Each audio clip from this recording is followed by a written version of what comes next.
बीकानेर का इतिहास, यही चलेगा ना?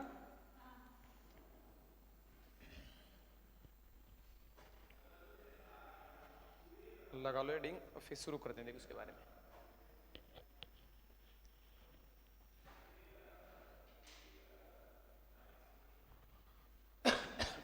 देखो सबसे पहले देखते हैं, हमें बीकानेर के कुछ प्राचीन नाम देखने को मिलते हैं। बीकानेर के दो प्राचीन नाम मिलते हैं। एक यहाँ पर जो जंगली पौधे मिलते थे, जंगल के टाइप में मिलते, जहाँ पर आज बीकानेर है वहाँ पहले जंगल हुआ करता था, और उस जंगल होने के कारण क्षेत्र को एक नाम से जानते थे हम, जांगल प्रदेश। जांगल प्रदेश, झाड़ियां थी यहाँ पर खूब सारी, और उन झाड़ियों के कारण इस क्षेत्र का नाम पड़ गया जांगल प्रदेश। चूंकि बीकानेर में जो मिट्टी मिलती है, उस बीकानेर में मिलने वाली मिट्टी का जो रंग है वो लाल कलर का है, और लाल कलर को जो राजस्थानी भाषा है उसमें राता बोलते हैं, है ना? लाल को राता बोलते हैं ना? जानते तुम राता? राता नहीं जानते? कहां से आए हो? कुल मिला के लाल कलर को राजस्थानी भाषा में राता बोला जाता है, और बीकानेर की मिट्टी का रंग भी लाल है। इस वजह से बीकानेर का प्राचीन नाम हमें एक और मिलता है, और उसे बोलते हैं राती घाटी। राती घाटी, राती मतलब लाल रंग की मिट्टी है वहां पर, इसलिए इसको राती घाटी कहा गया है ना। तो बीकानेर का दो प्राचीन नाम मिलता है, एक मिलता है जांगल प्रदेश और एक मिलता है राती घाटी। इस जांगल प्रदेश का उल्लेख हमें महाभारत में भी मिलता है। महाभारत में भी इस जो बीकानेर वाला क्षेत्र है, इस बीकानेर वाले क्षेत्र को जांगल प्रदेश ही कहा गया है, लेकिन जो एग्जैक्टली उस समय इसका नाम था वो नाम था कुरु जांगल प्रदेश, या कुरु जांगल। महाभारत में इसको कुरु जांगल कहा गया है, इस बीकानेर वाले क्षेत्र को। जांगल प्रदेश के कारण हम आगे पढ़ेंगे, जो बीकानेर के राजा हुए हैं उन्होंने एक उपाधि धारण की है, और उस उपाधि को क्या कहते हैं? जंगलधर बादशाह। जंगलधर बादशाह, जांगल प्रदेश के क्षेत्र के कारण इन राजाओं को एक उपाधि दी है, जिसे बोलते हैं जंगलधर बादशाह। हम आगे पढ़ेंगे कि एक राजा होगा आगे चलकर कर्ण सिंह नाम का, उस कर्ण सिंह को हमारे राजस्थान के सभी राजा मिलकर, पाकिस्तान में एक नदी पड़ेगी अटक नदी, उस अटक नदी के किनारे पर इस कर्ण सिंह को राजस्थान के सभी राजा मिलकर जंगलधर बादशाह की उपाधि देंगे। वो अपन वहां पढ़ेंगे कैसी उपाधि मिलेगी कैसी नहीं मिलेगी। बट एक चीज याद रखना कि बीकानेर के राजाओं को किस उपाधि जाना जाता है? जंगलधर बादशाह की उपाधि नाम जाना जाता है। एक बार इसको लिखो, फिर बीकानेर की कहानी पढ़ेंगे, बीकानेर बना कैसे, स्थापित कैसे, वो सब कुछ चीजों को देखेंगे। इसको लिख लो एक बार, एजिटीज लिख लो, प्राचीन नाम वगैरह ये लिख लो ना।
लिख लिया? देखो अब आगे, हमने इससे पहले जोधपुर पढ़ा था। जोधपुर बोल दो इसको, या मारवाड़ बोल दो। जोधपुर या मारवाड़ में हमने एक शासक देखा था जिसका नाम था राव जोधा। राव जोधा वहां का शासक था जोधपुर का। उस समय वहां पर एक घटना हुई है। राव जोधा की रानी थी नौरंगदे सांथला। नौरंगदे सांखला नाम की इसकी एक रानी थी और इस नौरंगदेव सांखला के दो बेटे थे। एक का नाम था बीका और एक का नाम था बीधा। दो बेटे थे। जोधपुर का एक शासक है राव जोधा, उसकी एक रानी थी नौरंगदेव सांखला नाम की और उसके दो बेटे थे बीका और बीधा। राव जोधा का एक भाई था जिसका नाम था रावत कांधल। रावत कांधल नाम का राव जोधा का एक भाई था। एक बार हुआ क्या, राव जोधा का दरबार लगा हुआ था और राव जोधा के दरबार में रावत कांधल और बीका दोनों बातें कर रहे थे आपस में। राव जोधा तो कुछ अपनी दरबारियों से बात कर रहा था और चाचा भतीजा दोनों अपनी बातों में लगे हुए थे। इतने में जोधा का ध्यान गया दोनों के ऊपर और जोधा ने कहा कि आज तो क्या पता चाचा और भतीजा एक अलग से राज्य लेकर ही मानेंगे क्या। ऐसी बातें कर रहे हैं, ऐसी खुसर कर रहे हैं कि आज से अलग राज्य ही बनाएंगे। अब ऐसी बात कही जोधा ने तो सारे दरबारी उनके ऊपर हंसने लग गए। इनका तो मजाक बना दिया राव जोधा ने। जैसे हंसने लगे तो रावत कांधल को अच्छा नहीं लगा, उसको थोड़ी बुरा सा फील हुआ। इतने में कांधल ने दरबार में खड़े होकर कहा कि महाराज जब आपने इतनी बड़ी बात बोल दी है तो सुनो कि हम अलग राज्य बनाएंगे या नहीं बनाएंगे वो तो बाद की बात है, लेकिन आज के बाद हम आपके राज्य में तो नहीं रहेंगे। इन दोनों ने ऐसा बोल दिया किसको, जोधा को। और दोनों काका भतीजा वहां से निकल गए, बाहर आ गए। चूंकि राव जोधा की बुआ जी लगती थी कौन, कर्णी माता। हमने पढ़ा था पहले कि कर्णी माता को राव जोधा के पिता रणमल ने अपनी धर्म बहन बना रखा था। तो राव जोधा क्या लगेगी, ये बुआ जी। अच्छा, कांधल की बुआ जी लगेगी फिर तो कांधल और बीका दोनों कहां चले गए, कर्णी माता के पास चले गए और कर्णी माता के पास जाकर सारी बात बताई कि ऐसी सी बात है, ये राव बीका अपने पिता जोधा से विद्रोह करके आ गया है और अपना एक अलग राज्य स्थापित करेगा। तो उसने आशीर्वाद दिया किसको, राव बीका को, कि जा तेरा राज्य फलीभूत होगा, तेरा राज्य खूब बढ़ेगा, जितना विस्तार अन्य रियासतें करेंगी उतना ही विस्तार तेरा स्वयं का राज्य भी करेगा। देखो बीकानेर किससे अलग होकर बना है, जोधपुर से। कि पहले बीका कहां पर था, जोधपुर में, और उसने अलग होकर बीकानेर की स्थापना की है। ये कर्णी माता का आशीर्वाद ही मानो कि बीकानेर का इतिहास इतना फलीभूत हुआ है। नहीं तो हम जितनी भी रियासतें देखते हैं जो अपनी पैतृक रियासत से अलग हुई है उनका इतना खासा इतिहास नहीं रहता है।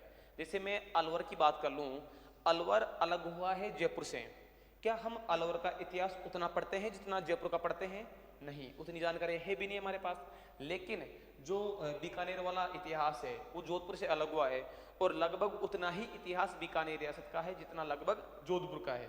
इतना खासा विकास हुआ था, इतना साम्राज्य विस्तार हुआ था बीकानेर का। तो इससे आशीर्वाद लेकर अब इन्होंने अपना साम्राज्य स्थापित करने की बात कही। 1465 के आसपास, 1465 में राव बीका ने जहां पर आज प्रेजेंट टाइम में बीकानेर है उस वाले क्षेत्र को जीत लिया 1465 में। उस क्षेत्र को जीतकर 1472 में इसने यहां पर राठौड़ वंश की स्थापना कर दी। 1465 में उस क्षेत्र को जीतकर वहां पर अपना साम्राज्य बनाने की कोशिश की। वहां पर साम्राज्य बनाने के लिए 1472 में इसने यहाँ पर राठौड़ वंश की स्थापना की। इसी के साथ कर्णी माता के आशीर्वाद से राव बीका ने 1488 में इस वाले क्षेत्र में बीकानेर की स्थापना की।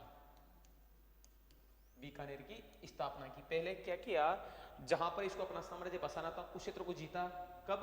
1465 में। उसके बाद 1472 में इसने अपने वंश राठौड़ वंश की स्थापना की और 1488 में कर्णी माता के आशीर्वाद से इसने किसकी स्थापना की? बीकानेर की स्थापना की। अब तक हमने 3 शहरों की स्थापना करवा ली। पहला शहर हमने स्थापित करवाया था 1459 में। कौन सा शहर? 1459 में मैंने जोधपुर की स्थापना करवाई है राव जोधा के द्वारा। उसके बाद हमने स्थापित करवाया है बीकानेर। कब? 1488 में राव बीका के द्वारा। और फिर हमने स्थापित करवाया है उदयपुर 1559 में उदय सिंह के द्वारा ना। इनके क्रम भी याद हो गया और हमें 300 की स्थापना की डेट भी याद हो गई। तो बीकानेर की स्थापना 1488 में राव बीका ने की थी। किसके आशीर्वाद से? कर्णी माता के आशीर्वाद से। राव बीका ने अपनी जो पहली राजधानी बनाई थी वो बनाई थी इसने कोडमदेसर को। यहाँ पर जब इसने 1572 में अपना राज्य स्थापित किया, वंश स्थापित किया, तो अपनी एक राजधानी बनाएगा साम्राज्य की। तो इसने पहली बार अपनी जो राजधानी बनाई थी वो थी कोडमदेसर, जो बीकानेर में एक जगह पड़ती है। इस कोडमदेसर को इसने अपनी राजधानी बनाया था। और इस कोडम देसर में ही राव बीका ने एक भेरू जी के मंदिर का निर्माण भी करवाया था। भेरू जी का मंदिर बनवाया था कोडम देसर में, और इस भेरू जी को बोलते हैं कोडम देसर के भेरू जी या कोडम देसर भेरू जी। अब एग्जाम में सिंपल सा क्वेश्चन पूछ सकता है कि कोडम देसर भेरू जी का मंदिर कहाँ पर स्थित है? कहाँ पर स्थित है? बीकानेर में। कोडम देसर कहाँ पर पड़ता है? बीकानेर पड़ता है, और कोडम देसर भेरू जी का मंदिर भी बीकानेर में ही है। किसने स्थापित करवाया था? राव बीका ने। ये बात लिखते हैं, फिर आगे और पढ़ेंगे। लिखो लिखो नेक्स्ट लाइन से। जोधपुर के शासक राव जोधा के बेटे,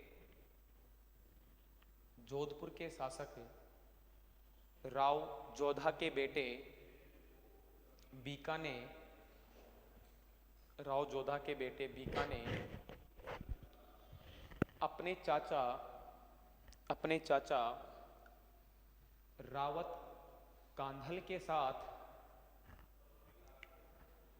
जोधपुर के शासक राव जोधा के बेटे बीका ने अपने चाचा रावत कांधल के साथ मिलकर अलग साम्राज्य स्थापित किया। अलग साम्राज्य स्थापित किया। लिखो नेक्स्ट लाइन से। 1465 में इसने बीकानेर के आसपास का 1465 में इसने बीकानेर के आसपास का क्षेत्र जीता। इसने बीकानेर के आसपास का क्षेत्र जीता और 1472 में राठौड़ वंश स्थापित किया। और 1472 में राठौड़ वंश स्थापित किया।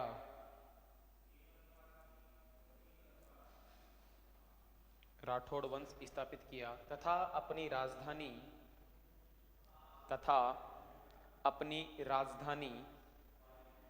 कोडम देसर को बनाया। तथा अपनी राजधानी कोडम देसर को बनाया। तथा अपनी राजधानी कोडम देसर को बनाया। कोडम देसर को बनाया। लिखो नेक्स्ट लाइन से। राव बीका ने कोडम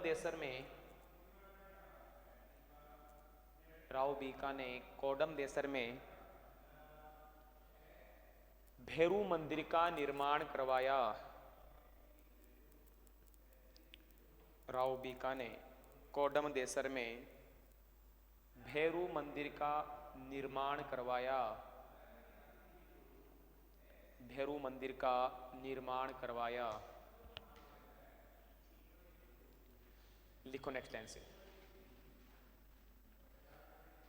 करणी माता के आशीर्वाद से राव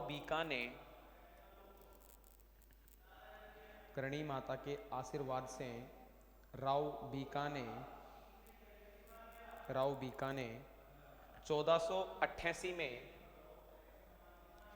1488 में बीकानेर की स्थापना की। 1488 में बीकानेर की स्थापना की। बीकानेर की स्थापना की। बीकानेर की स्थापना की। देखो इस बीकानेर की स्थापना को लेकर कुछ बातें हो देखते हैं ना। बीकानेर की जो स्थापना हुई है उसके लिए एक दोहा बोला जाता है हमारे राजस्थान के इतिहास में कि 1545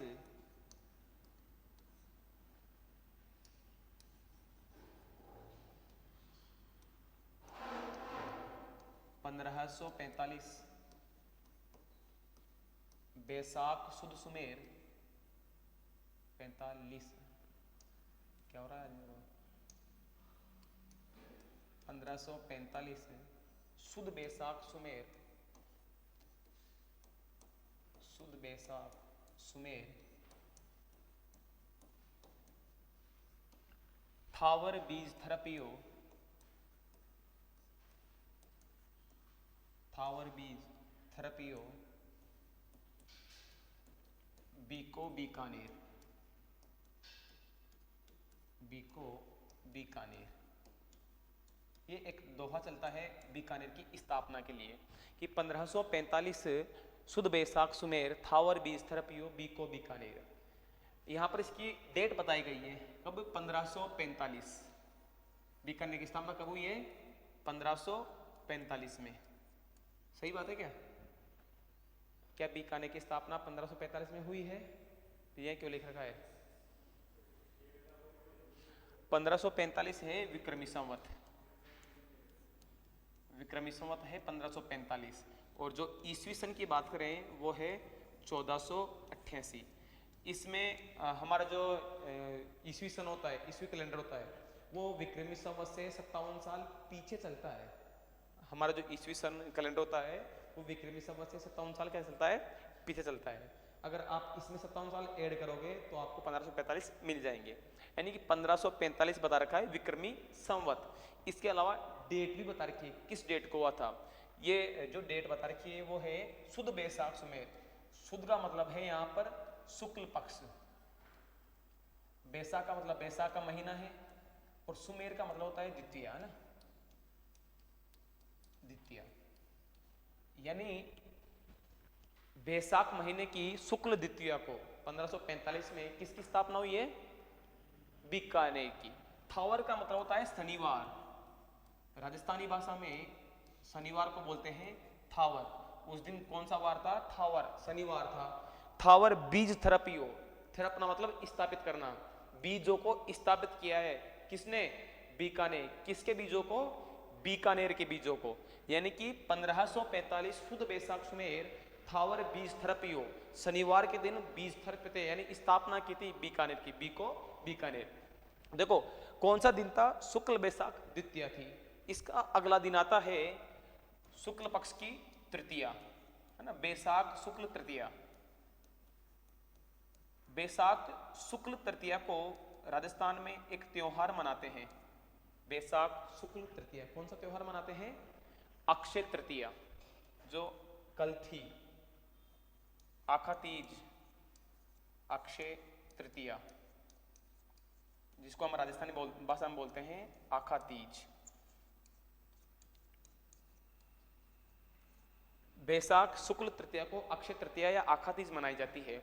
और इसके एक दिन पहले किसकी स्थापना हुई है? बीकानेर की स्थापना हुई है ना। शुक्ल बैसाख द्वितीया को बीकानेर की स्थापना हुई है। स्थापना के अगले दिन बीकानेर में राव बीकानेर उत्सव मनाया था। किसकी खुशी में? बीकानेर की स्थापना की खुशी में उत्सव मनाया था। उत्सव में राव बीकानेर क्या किया था? इस दिन उसने पतंगे उड़ाई थी। आखा तीज के दिन या अक्षय तृतीया के दिन राव बीकानेर पतंग उड़ाई थी और उस पतंग को बोलते हैं चांदा पतंग। जो पतंगे उड़ाई जाती है बीकानेर में उसे क्या बोलते हैं? चांदा पतंग। देखो नॉर्मली जो हम पतंग उड़ाते हैं उनका शेप कैसा होता है? ऐसे रहती है। ये चांदा पतंग है वो गोल होती है। चांदा पतंग कैसी होती है? चांद की तरह गोल होती है। ऐसी स्पेशल पतंग उड़ाई जाती है कब? आखा तीज के दिन। कहाँ पर? बीकानेर में। अच्छा अपन नॉर्मल बात करें कि मकर संक्रांति कब मनाई जाती है? 14 जनवरी को, जयपुर या इसके आसपास वाले इलाके में। लेकिन बीकानेर में मकर संक्रांति कब मनाते हैं? चांदा पतंग के दिन, आखा तीज के दिन ना। आखा तीज के अक्षय तृतीया के दिन वहां पतंगे उड़ाई जाती है। हमारे उड़ाते हैं मकर संक्रांति पर। अलग अलग क्षेत्रों में अलग अलग दिन उड़ाई जाती है पतंग, है ना। तो ये बात याद रखना कि आखा तीज के दिन बीकानेर में कौन सी पतंग उड़ाई जाती है? चांदा पतंग उड़ाई जाती है। और इसकी स्थापना कब हुई थी? बैसाख शुक्ल द्वितीया की स्थापना हुई थी किसकी? बीकानेर की। तो एक बार ये दोहा लिख लो ऐसे कैसे। 1545 शुद्ध बैसाख सुमेर थावर बीज थेरेपियो बीको बीकानेर।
लिख लिया?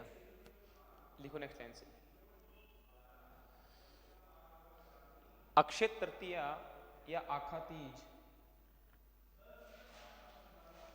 अक्षय तृतीया या आखा तीज, ब्रैकेट में लिख लो बैसाख शुक्ल तृतीया, बैसाख शुक्ल तृतीया, बैसाख शुक्ल तृतीया, अक्षय तृतीया या आखा तीज के दिन बीकानेर में चांदा पतंग उड़ाई जाती है। चांदा पतंग उड़ाई जाती है, चांदा पतंग उड़ाई जाती है, चांदा पतंग उड़ाई जाती है। देख लिया? ये स्टार्टिंग की जानकारी है राव बीका के बारे में कि राव बीका ने क्या क्या काम किया, क्या नहीं किया। अब राव बीका के बाद में जो बीकानेर का अगला राजा बना था उस शासक का नाम है लूणकरण।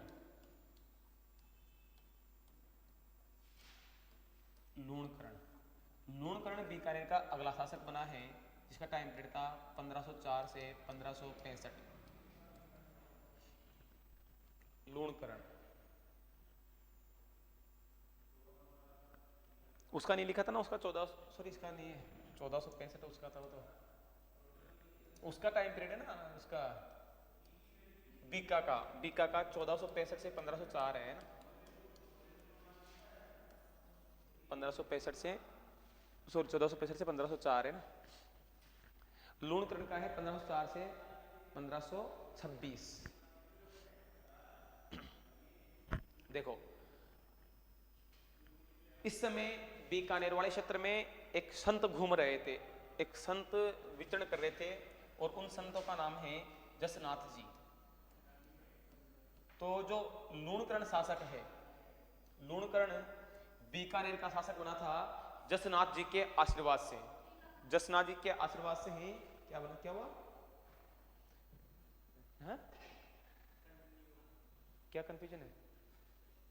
बता तो सही।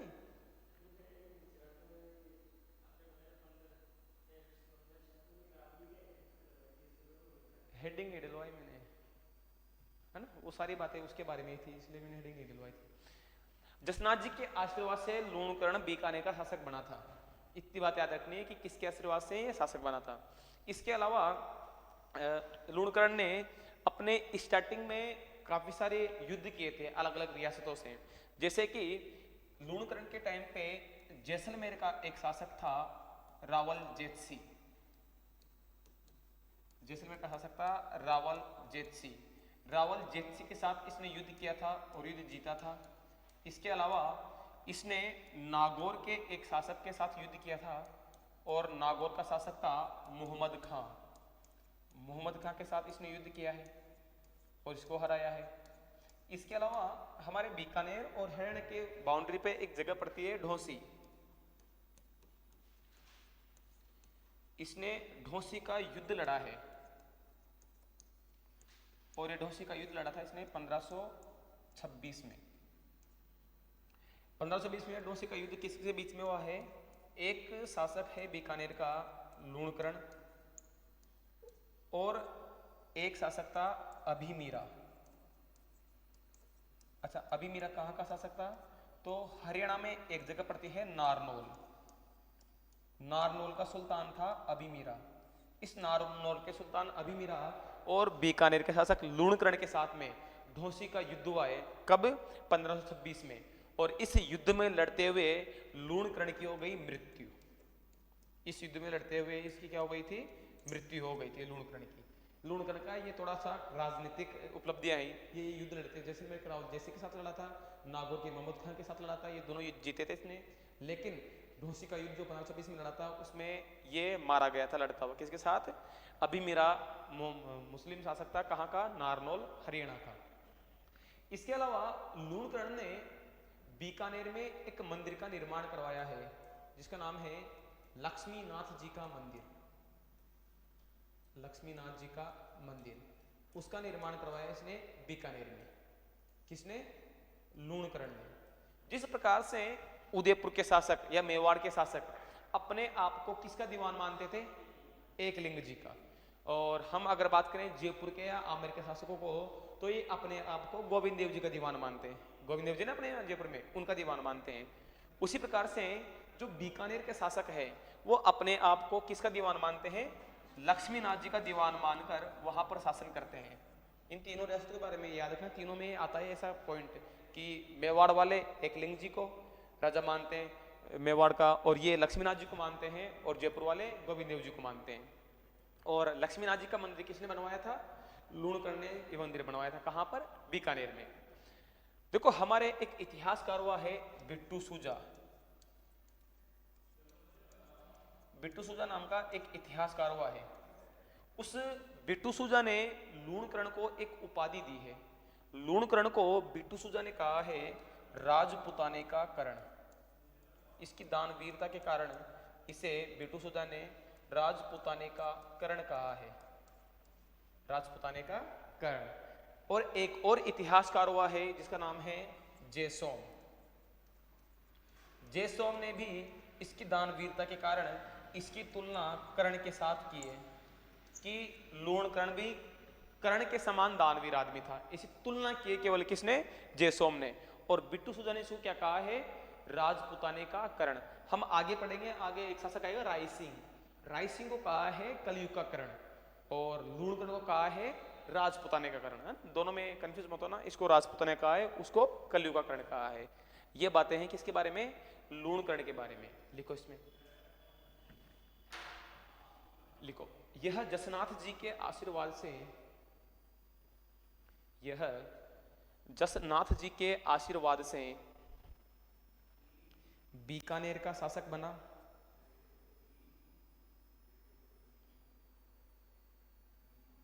यह जसनाथ जी के आशीर्वाद से बीकानेर का शासक बना। इसे कलयुग का कर्ण कहा है या किसी और को कहा है? अरे साल कौन? इसे कहा है कलयुग का कर्ण, ऐसे और राजपुताने का कर्ण कहा है? राजपुताने का। सही बता। मुझे लग रहा है इसको कलयुग का कहा है। कलयुग का, इसको कलयुग का कर्ण ही कहा है ना? राजपुताने का तो उसको कहा है राय सिंह को, है ना? इसे कलयुग का कर्ण ही कहा है बिट्टू सूजा ने। लिखो नेक्स्ट लाइन। तो लिख लिया कि यह जसनाथ जी के आशीर्वाद से बीकानेर का शासक बना। लिखो नेक्स्ट लाइन से। इसने जैसलमेर के रावल जेतसी को, इसने जैसलमेर के रावल जेतसी को और नागौर के मोहम्मद खां को, इसने जैसलमेर के रावल जेतसी को और नागौर के मोहम्मद खां को हराया। नागौर के मोहम्मद खां को हराया। नागौर के मोहम्मद खां को हराया। हेडिंग लगाओ ढोसी का युद्ध। ढोसी का युद्ध।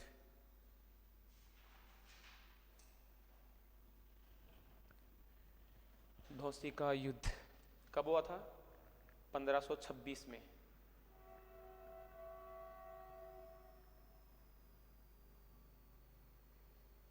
1526 में। इसमें लिख लो लूणकरण वर्सेज अभिमीरा। लूणकरण वर्सेज अभिमीरा। इसको ढोसी या धौसा भी कहते हैं कहीं कहीं जगह ना, धौसा भी नाम मिलता है इसका। धौसा बोल दो या ढोसी बोल दो। लूणकरण वर्सेज अभिमीरा। अभिमीरा कहां का सुल्तान था? नारनौल। नारनौल कहां पड़ता है? हरियाणा में। नारनौल।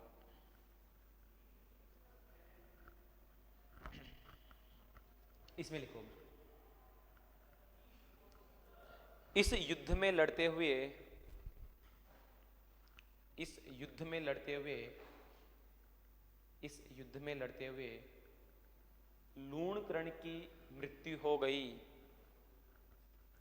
इस युद्ध में लड़ते हुए लूणकरण की मृत्यु हो गई, लूणकरण की मृत्यु हो गई।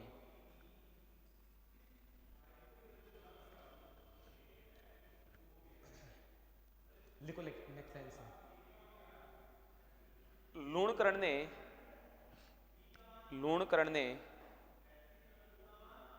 बीकानेर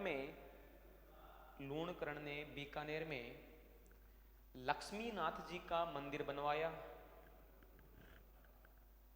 लूणकरण ने बीकानेर में लक्ष्मीनाथ जी का मंदिर बनवाया। लक्ष्मीनाथ जी का मंदिर बनवाया तथा बीकानेर के शासक लक्ष्मीनाथ जी का मंदिर बनवाया तथा बीकानेर के शासक अपने आप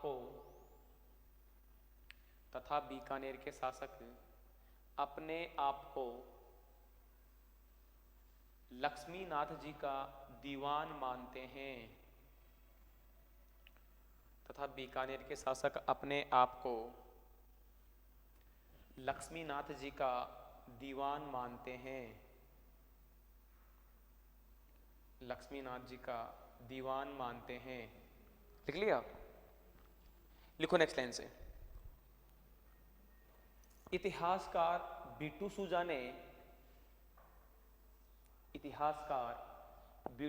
ने इसे कलयुग का करण इतिहासकार बीटू सूजा ने इसे कलयुग का करण कहा है। इसे कलयुग का करण कहा है। जबकि जेसोम ने इसकी दानवीरता के कारण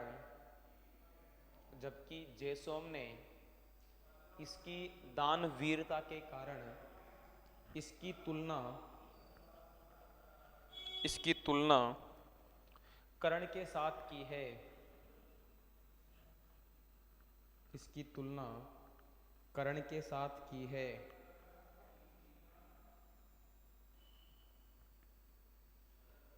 इसकी तुलना कर्ण के साथ की है। कर्ण के साथ की है। लिख लिया? ये हो गया आपके लूणकरण। लूणकरण के बाद जो बीकानेर का अगला शासक बना है उसका नाम था जेतसी। बीकानेर का अगला शासक बना है जेतसी। और जेतसी का जो टाइम पीरियड है वो है 1526 से 1541। अगला शासक लिखो जेतसी, 1526 से 1541। देखो जेतसी के बारे में बातें करते हैं। एक युद्ध हुआ था, खानवा का युद्ध। खानवा का युद्ध कब हुआ था? 1527 में। खानवा का युद्ध हुआ है 1527 में। इस खानवा के युद्ध में राव जेतसी ने अपने बेटे कल्याणमल को सहायता के लिए भेजा था। इस खानवा के युद्ध में महाराणा सांगा की सहायता के लिए भेजा था जेतसी ने अपने बेटे कल्याणमल को। एक घटना तो हमें ये दिखती है इसके शासनकाल में। दूसरी घटना, इसने एक युद्ध लड़ा था। देखो हमारे भारत में सबसे पहले किसने अटैक किया था? मुगल सुल्तान ने, बाबर ने। बाबर के बाद कौन बना था शासक यहाँ का? हुमायूं। हुमायूं का एक भाई था जिसका नाम था कामरान, और ये कामरान अफगान में था। इसने अफगान से धीरे धीरे भारत की ओर अटैक करना शुरू किया। पहले सिंध पे अटैक किया, फिर पंजाब पे अटैक किया, और पंजाब के बाद ये राजस्थान में इसने एंटर किया। और राजस्थान में जैसे एंटर किया पंजाब की ओर से, तो सबसे पहला जो गढ़ आता है वो आता है भटनेर का किला। और इस कामरान ने हमारे उस भटनेर के किले पर क्या कर लिया? अधिकार कर लिया। और उस समय यह भटनेर वाला क्षेत्र बीकानेर रियासत के अंतर्गत आता था। और उसमें बीकानेर का शासक कौन था? जेतसी था। जब जेतसी को ये बात पता चली कि कामरान ने भटनेर के किले पर अधिकार कर लिया है, तो जेतसी के बीच में और कामरान के बीच में युद्ध होता है। और उस युद्ध का नाम है राती घाटी का युद्ध। राती घाटी का युद्ध। हमने अभी स्टार्टिंग पढ़ा था कि बीकानेर का प्राचीन नाम क्या था, राती घाटी मिलता है। तो उसी प्रकार से इस युद्ध का नाम है राती घाटी का युद्ध। और ये युद्ध लड़ा गया था 1534 ईस्वी में। 1534 ईस्वी में युद्ध के लड़ा गया था। किस किसके बीच में? बीकानेर का शासक है कौन? जेतसी और कामरान के बीच में। अच्छा, कामरान कौन है? कामरान है हुमायूं का भाई। हुमायूं का भाई था कामरान। इन दोनों के बीच में युद्ध लड़ा गया है और इसमें जीत हुई थी जेतसी की। अच्छा, युद्ध क्यों लड़ा था? क्योंकि कामरान ने भटनेर के किले पर अधिकार कर लिया था। राजस्थान इतिहास का एक फेमस युद्ध और पढ़ते हैं अपन, जो जेतसी के शासनकाल का ही है, जिसका नाम है पाहेबा साहेबा का युद्ध। पढ़ा है क्या मैंने पहले कहीं? पाहेबा साहेबा का युद्ध नहीं पढ़ा क्या? 1541 आ रहा है क्या याद? पाहेबा साहेबा का युद्ध नहीं पढ़ा ना? कहाँ पढ़ा था? पाहेबा साहेबा का युद्ध हुआ था। बीकानेर का शासक है जेतसी। जेतसी वर्सेज जोधपुर या मारवाड़ का शासक था मालदेव। इन दोनों के बीच में यह युद्ध लड़ा गया था, जेतसी वर्सेज मालदेव। और इस युद्ध में मालदेव की तरफ से जो सेनापति आया था उसका नाम क्या था? उसका नाम था कुंपा। मालदेव का जो सेनापति था वो था कुंपा। और कुंपा ने इस युद्ध में भाग लिया था मालदेव की तरफ से। और इस युद्ध में जेतसी लड़ता हुआ मारा गया था, इसकी मृत्यु हो गई थी। फिर हम इसके आगे की कहानी पढ़ते थे कि जेतसी की मृत्यु के बाद में जो जेतसी का बेटा था कल्याणमल, वो दिल्ली चला जाता है शेरशाह सूरी के पास में सहायता लेने। और फिर शेरशाह सूरी वगैरह इधर से मेड़ तक चला गए थे। वीरमदेव, ये कल्याणमल और शेरशाह सूरी, ये सभी मिलकर ग्रीष्मेल का युद्ध लड़ते हैं मालदेव के साथ में। और इधर मालदेव का सेनापति जेता और कुंपा बड़ी बहादुरी के साथ में वो युद्ध लड़ते हैं। और फिर भी लेकिन युद्ध तो हार जाता है, लेकिन बहादुरी के साथ में युद्ध लड़ा था ना, कुछ गलतफहमी के कारण युद्ध हार गए थे। तो पाहेबा साहेबा का युद्ध हुआ था 1541 में जेतसी और मालदेव के बीच में, जिसमें मालदेव की जीत हुई थी और जेतसी मारा गया था। अभी एक इतिहासकार का नाम देखा था हमने, बिट्टू सूजा। बिट्टू सूजा ने एक पुस्तक लिखी है और उस पुस्तक का नाम है राव जेतसिरो छंद। उस पुस्तक का क्या नाम है? राव जेतसिरो छंद।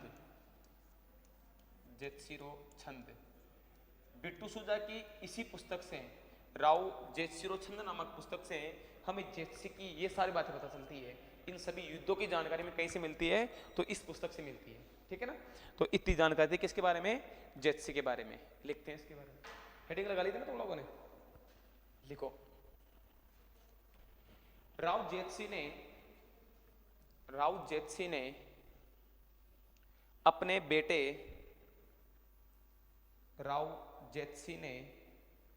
बेटे कल्याणमल को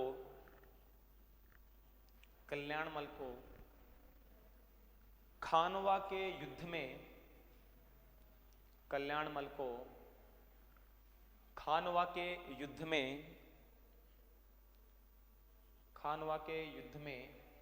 महाराणा सांगा की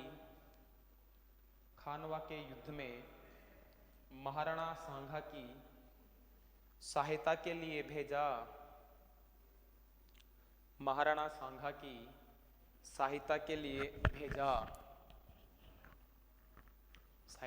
भेजा। हेडिंग लगाओ, राती घाटी का युद्ध।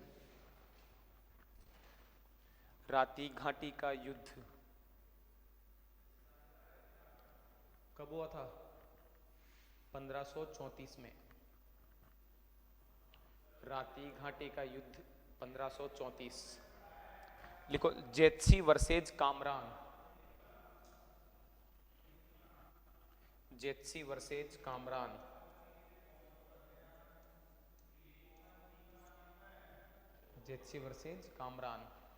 कामरान कौन था? हुमायूं का भाई है ना? लिख लो ब्रैकेट में, हुमायूं का भाई।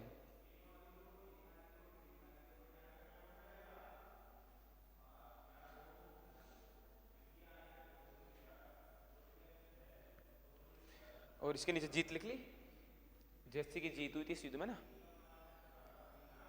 लिखो कारण, लिखो इसका कारण। नीचे लिखो कारण, कारण में लिखो कामरान ने भटनेर के किले पर अधिकार कर लिया था। कामरान ने भटनेर के किले पर अधिकार कर लिया था।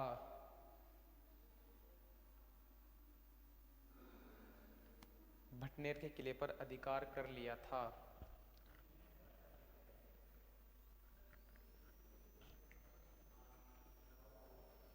नेक्स्ट हेडिंग लगाओ, पाहेबा साहेबा का युद्ध। पाहेबा साहेबा का युद्ध। पाहेबा साहेबा का युद्ध कब हुआ था? 1541 में। 1541। 1541 लिखो, जेत्सी वर्सेस मालदेव। जेत्सी वर्सेस मालदेव। जीत किसकी हुई थी इसमें? मालदेव की। मालदेव की।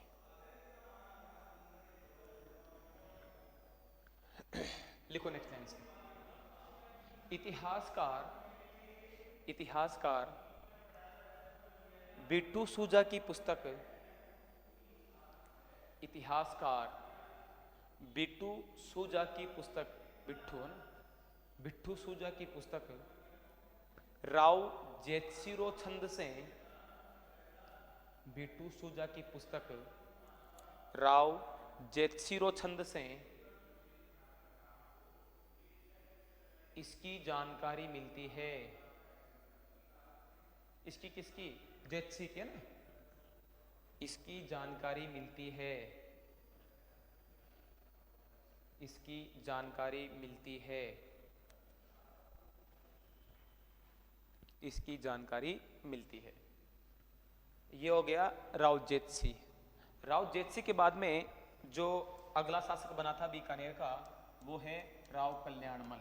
जेत्सी का बेटा था ना वो अगला शासक बना है राव कल्याणमल। और राव कल्याणमल का जो टाइम पीरियड है वो है 1541 से 1574। 1541 से 1574। इसको पढ़ेंगे कल। आज के लिए इतना है।